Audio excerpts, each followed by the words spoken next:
Et la question, c'est si finalement, dans ce monde de brut, l'une des clés de la réussite, si toutefois vous voulez réussir, eh ben, c'était la gentillesse. C'est en tout cas l'avis de l'auteur de ce livre dont on va vous parler maintenant, Lorenzo Stolazza. Ça s'appelle donc Le pouvoir des gentils.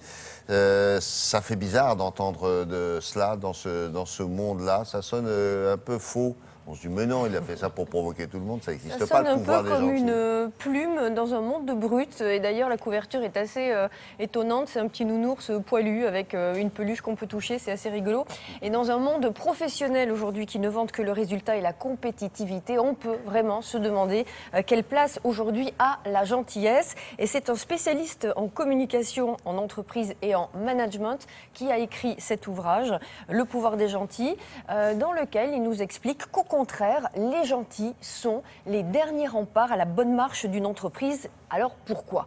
Parce que les gentils, en fait, établissent un véritable lien de confiance avec leurs collaborateurs. Et c'est cette confiance qui est primordiale dans la bonne marche d'une entreprise, parce qu'elle crée le lien avec les salariés, parce qu'elle les motive, elle les mobilise, elle les rend entreprenants et surtout, elle leur donne de l'énergie. Alors, on peut se demander, qui est vraiment gentil ?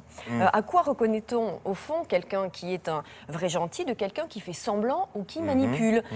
Et comment peut-on être gentil sans se faire manger par les autres? Parce que c'est ça la vraie question. Alors, on a posé toutes ces questions. Rencontre avec l'auteur. I have fought against myself as a soldier, though a soldier of peace. Well, ici, on t'aime. À quoi reconnaît-on un vrai gentil ? Un vrai gentil, c'est par définition quelqu'un que vous allez ressentir entièrement derrière ses mots en termes de comportement. C'est-à-dire que ce qu'il va dire avec les mots colle avec ses comportements et colle en général avec ce qu'il pense. Donc il y a un certain nombre de critères qu'un gentil va vous démontrer au quotidien de sa vie et de manière durable. C'est des choses basiques comme l'honnêteté, mais je parle de l'honnêteté intellectuelle, je ne parle même pas de la véritable honnêteté. Je parle de mots qui n'existent plus dans l'entreprise comme la compassion. Je parle de choses comme le respect, comme la bienveillance. Pour moi, la gentillesse et le vrai gentil, c'est quelqu'un qui, par définition, est bienveillant et qui va avoir l'envie de la rencontre de l'autre, qui ne va pas avoir peur de cette rencontre, qui va vraiment être tendu vers l'autre et qui va l'accepter de manière totalement inconditionnelle. Donc c'est vraiment quelqu'un qui, bien au-delà du sourire du gentil basique, est quelqu'un qui est profondément en accord avec ce qu'il est réellement. I have cherished the idea of a democratic and free society. Une femme vient de mourir gelée cette nuit à 3 heures sur le trottoir du boulevard Sébastopol. I know the value of discipline and truth. Comment le gentil défend-il ses intérêts sans empiéter le territoire des autres? Par définition, le gentil, entre guillemets, mais on n'est pas forcément obligé de dire qu'il est gentil en permanence, parce qu'on n'est pas tous gentils en permanence. Comme il est tendu vers l'autre et qu'il n'a pas peur de l'autre, il n'a pas l'envie et le besoin de défendre ses propres intérêts. Ses intérêts sont par définition défendus par son propre comportement. Ce qui est intéressant, c'est de comprendre que quand on est gentil, on crée par définition une relation de confiance avec l'autre. Et cette relation de confiance, par la gentillesse entre autres, permet de faire passer tous les contenus, de jeter des pavés dans la mare sans forcément éclabousser justement l'autre. On peut tout dire quand on est gentil, et notamment parce qu'il y a cette relation de confiance qui se crée.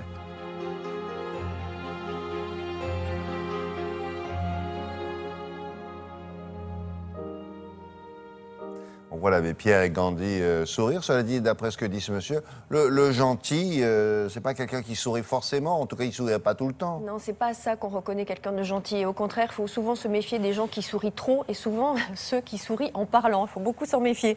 Il est en accord avec lui-même.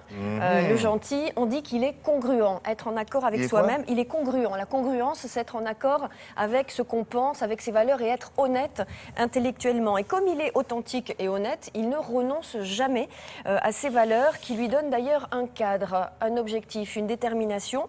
Exemple dans l'histoire, on l'a vu, Mandela, Gandhi, l'abbé Pierre qui ne se sont jamais éloignés de leurs objectifs, de leur détermination et de leurs valeurs finalement. Donc ils étaient tenaces. De leurs belles valeurs. Et de leurs belles valeurs, ils étaient tenaces et congruents parce qu'en accord avec eux-mêmes. Tenaces aussi, mais c'est une valeur pourrie. Absolument. Alors on revoit le pouvoir des gentils. L'auteur nous invite dans son ouvrage à travers plusieurs règles d'or à rétablir ce qu'on appelle le cercle vertueux de la gentillesse et ainsi rétablir le lien de confiance dans l'entreprise mais aussi entre les gens à la maison. Parce qu'on peut être aussi gentil dans les relations Il y en a qui sont à la tenaces, maison. c'est une qualité, mais dans la malhonnêteté. En amour aussi, on peut être gentil. Ça existe. Je n'écoute pas ce que je vous dis. D'accord. Merci beaucoup. Si vous êtes étranger, si vous êtes espion, imaginons, vous allez à Moscou et là, par hasard, vous tombez dans un bar ou chez le commerçant en bas de la rue. C'est une grande dame, elle est blonde, elle a des yeux bleus, les pommettes saillantes, elle est slave, elle est magnifiquement faite et elle est très sympathique. Voilà, méfiez-vous.